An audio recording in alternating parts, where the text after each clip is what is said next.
Hey guys, it's Mimi. Welcome back to my channel, or welcome to my channel if you're new. In today's video, I'm joined by my husband, Eric, and we are going to be reacting to the best LDS TikToks. So we have done a few videos where we've reacted to LDS memes before, and you guys loved them, and we have both been obsessed with TikTok and Reels.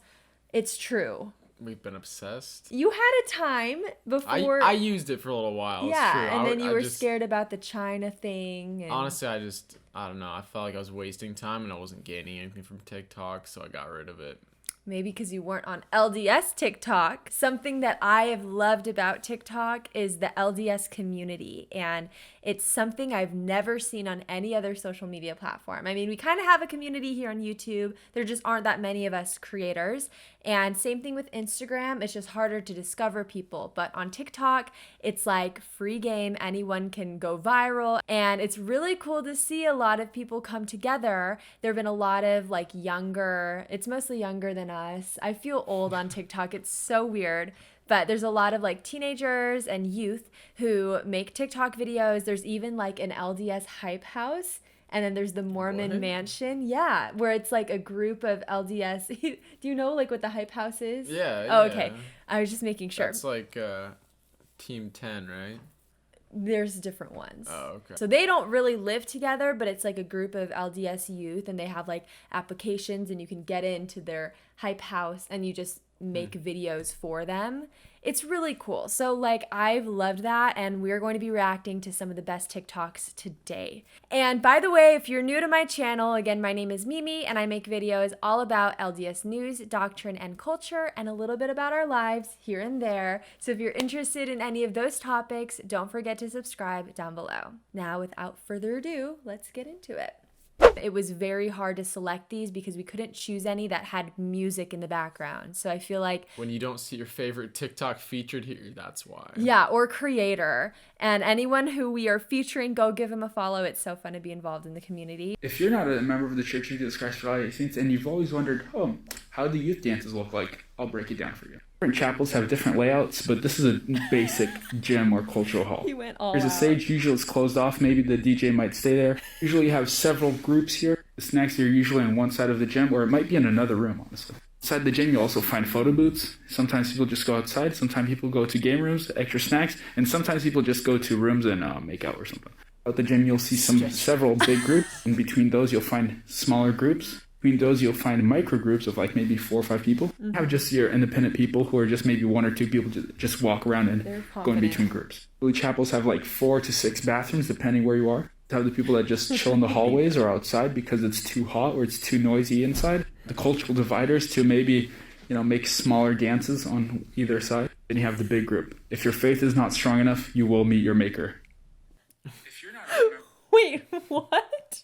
Okay, I just first have to say, like, how many, this is Nephi, he's so cool. How many stake dances have you been to? Like, that diagram was so on point. Was that TikTok representative of your stake? Did you even go to stake dances? I went to a few. Okay. That was accurate, right? I think so. I mean, it's been a while for us. I didn't really see did you have any tables in there for like where you sat when you were eating your snacks? Because our dances always had, you had this snack table you serve from, but then you also had all the tables. And so like for me, I hated dancing, so I just sat at a table with some food and talked. And then every once in a while, that girl who like loved dancing would be like, "Hey, come dance with me," and you're like, "Okay." But you never asked like, a girl to dance? I mean, very limited. I did not go to stake dances for the dancing. What? No. What did you went for the food? Your mom could cook better food than what they serve at stake dances. Yeah, it's definitely hurt the motivation to go. Except the dance that I was in charge when I was on stake youth committee and I had to help set up the food. That was a bomb dance. What was it? Oh gosh, I went all out. I had taquitos and I had mini quiches and I had, all the good party mixes. It was great. How did I not know Yes, I'm not surprised one bit. I mean, I went to town on the budget on the food. They were like, what about decorations? I'm like, nobody cares about decorations. If they got food, they're happy. I mean, I don't know about anybody else and what they thought, but to me, it was the best dance in the world. So that's all that mattered. I hardly ever ate at steak dances because I would always want to like slow dance with guys. That was my objective of going to steak dances. And so I would never really eat snacks because I didn't want to like have my breath smell bad or like spill because you know I'm a messy eater. So I didn't want to like mess up my outfit or my makeup. So that was me. I only ever went to steak dances. I think you have to be 14. As soon as I turned 14, I stopped going. So I was always like younger. So it was like, it was not good. Sneaking in. I literally snuck into like every steak dance I went to. I think except one I went for like New Year's Eve. I was 14. Fun isn't something one considers when balancing the universe. But this does put a smile on my face. Oh my gosh. Did you ever do that? Oh, yeah, gosh, man. Well, the bishop always had candy, and if he left his door open when he wasn't in there, gone. You would steal from the bishop? It wasn't stealing. It How was is free that game. not- If you have a bowl of candy sitting open on your desk and the room is open, that means you want people to take all of it. Okay, so it's not like the birthday candy. This is just candy that's No. always So yeah, there. the bishop would just have a bowl of candy on his desk. Okay. And I mean, the whole point was to get the children of the ward to come so they feel Yeah. comfortable talking to him. That way, like once you're old enough, then you could actually like feel like, yeah, I know the bishop. I could talk to him. if I But needed going to. in when he's not there does not serve his purpose. Did you take handfuls like that? I mean, personally, no. I'm just never that obsessed with candy. But I mean, like after primary, I feel like the 8 to 10-year-olds, like that's when, as soon as it ended, you'd run out to the bishop's office. You'd wait till he's talking to somebody's parent right by the door, and then everyone would just storm in, and he'd be all like smiling and whatever. Okay. Well, I guess if he's smiling, I would have been way too scared for that. And then the one mom would be all embarrassed that he was talking to, that her kid just snatched like 10 pieces of candy. He'd be like, oh, and he'd be like, it's okay. Oh, Ephraim, put those back. To all the girls out there who are in a long distance relationship and kind of want to meet the guy in person but don't have the funds to travel cross country to do it, tell him you have one of these here. He will literally walk across the country just to meet you. I like that one. Gosh. Okay, so there's this pig in my class named BT, and that guy over there. And whoever's first hides him around the classroom, and the rest of the class tries to find him. Okay. Go in. Oh, I think you are. It's right up in there. Oh, gosh. Do you see it? They will never find it. Even from close up, like it's hard to tell unless you know. They will never find that. You literally can't see it.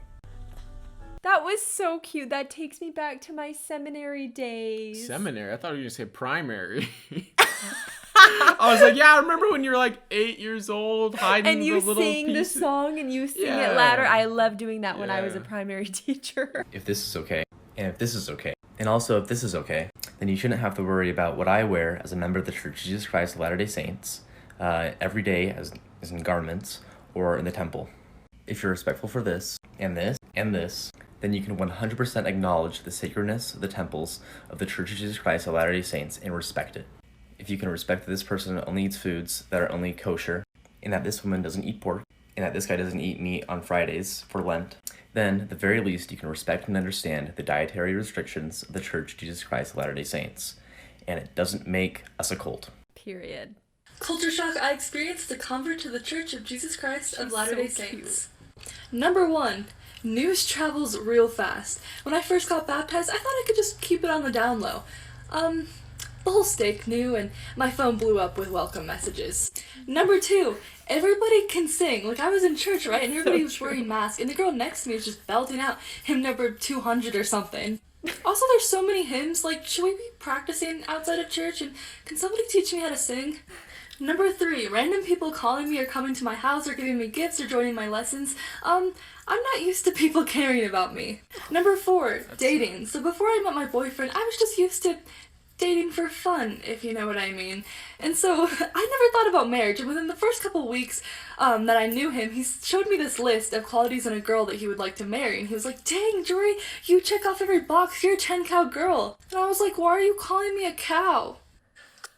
That's from, what is that Johnny from? Lingo. I've never even seen that. Everyone quotes it. Yikes. I mean, first of all, I get why, it's funny or whatever, but you should never call someone a 10-cow wife. I just have to say, she is adorable, and I love hearing about this from her perspective. I think it's so interesting and so funny and cute, all the things she's saying about the hymns and the singing and people caring about her. That just makes me so happy, and she's so cute.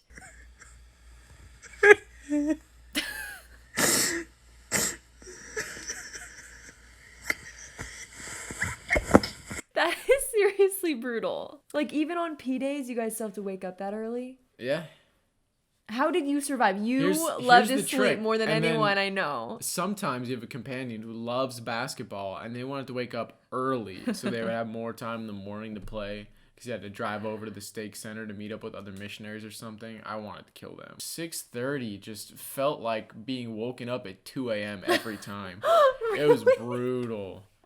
It never got easier. I feel like, honestly, as your mission went on, it just got harder and harder. I'm like, one of these times I'm just going to die instead of wake up. But then, as soon as I get out of bed, I'm fine. Why is this me? It's so true, though. I mean, we do so much dumb stuff, and then we're like, I'm busy. I know. Something that has really helped me is I put on my phone, let me just show you.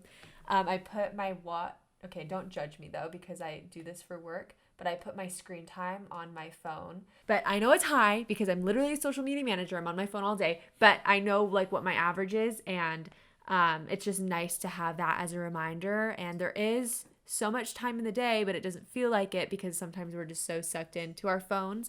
So you definitely have time, 5 minutes to read scriptures. Anyone could fit that in their schedule. 5's a little short. But I'm saying as the minimum. But if you're doing 0, 5 is great. Yes. Straight up, Mormons are the best people on the planet. Now, I'm not big on religion. However, if there are angels walking around in human bodies on planet Earth, I guarantee you they're all Mormon. As a lot of you know, I was affected by Hurricane Laura, and I had a big old tree come down on my house. I went to the internet, click, crisiscleanup.org. And then a man calls me, we set up the date and time. I thought maybe it'd be 5 people. When I tell you 30 Mormons came rolling up to my house. And real quick, they are efficient. Machines. I don't know what they're eating. Or maybe God has blessed them with superhuman ability. Gives a whole new meaning to blessed and highly favored. It was 100 degrees outside. And I swear not one time did I ever see that permanent smile come off their face. And the whole time I was like, thank you guys so much. And they said, no, thank you so much for the opportunity to help you. That's like giving somebody $1 million and then saying, thanks for letting me do that. And they did it for free. A whole entire tree, they took it off my house. When they say be more like God, they mean be more like Mormons because it's the same thing. Straight up more. I'm literally, why am I getting emotional? That is the nicest video. There's nothing that makes me happier than seeing people not of our faith have respect for us. And everything she said, I can just picture it. I feel like that, the permanent smile and the efficiency, it's so spot on. And that just brings so much joy to my heart. I mean, it's good to see people that are a good representation of our church out there because, Yeah. I mean, not everyone's like that, we know. And you could have a ward where 2 guys show up and they're like, well, that's too big, sorry. Here's some cookies at least. I mean, but it is cool to see people that actually really exemplify our faith and people recognize that. Girl, don't do it. It's not worth it. I'm not gonna do it, girl. I was just thinking about it. I'm not gonna do it. I did it. First of all, transitions, they were spot on. She's so cute. Even transitions. I think it's so funny because that was my freshman year. I was at BYU when they made the age change for girls. And so that was the huge thing at our ward because, it used to be 21. And so nobody was planning on it really. And then the age change happened, and that was every girl like, oh, are you gonna go? And they're like, oh, I don't know. And then I swear the next week, everyone's papers were in, and you're like, wait, what? Everyone's gone. Yeah, it was wild. I love that. We love our sister missionaries. Mm-hmm. Mm-hmm. Oh, yeah. I know some of these words. I feel like it would be so hard to be a missionary in a foreign speaking language. Like, how stressful is that? Like, what if they're saying like, yeah, then I like killed a guy, and you're like, because that would be my worst fear. I think it's funny because like even as an English speaking missionary, I related to that just because sometimes people go into so much detail on stuff that happened. They're like, I was a drug dealer and I had to do some stuff, and you're like, all right, bro, like I did not need to know about this. Like, yes, repentance is real. It's not confession time. Like, we're trying to teach you. Yeah, I mean, people just throw down. And in a whole nother language, I can't even imagine what those first few lessons are like, where you don't even know what's going on and you're just kind of going with the flow. And you're like, I know how to say repentance and baptism. Yeah. If he says either of those, I know exactly what to do. But otherwise, I don't know what's going on. So scary. There's a lot of pranks where, you'll take the new missionary to a member house and they'll just be pretending to get super mad and like throw them out and stuff, and they'll have no idea what's going on or things like, just because they don't know the language, they'll be like, oh no. They'll like bear your testimony, and then they start yelling at you and you're like, what, you insulted his mother, and you're like, what, and they're like, nah dude, you were fine, but gotcha. Oh my gosh, let us know if that's happened to any of you. Those are all the TikToks we have for you guys. If you'd like to see a part 2 to this video, give this a thumbs up. Also, let us know what TikTok was your favorite, or who your favorite LDS creators on TikTok are to follow, so I can go check them out. I also do have a TikTok. If you are interested in following me on there, I don't promote it a lot. I like always promote my Instagram, but not TikTok. Thank you so much for watching, and I will see you guys next time. Bye. See you.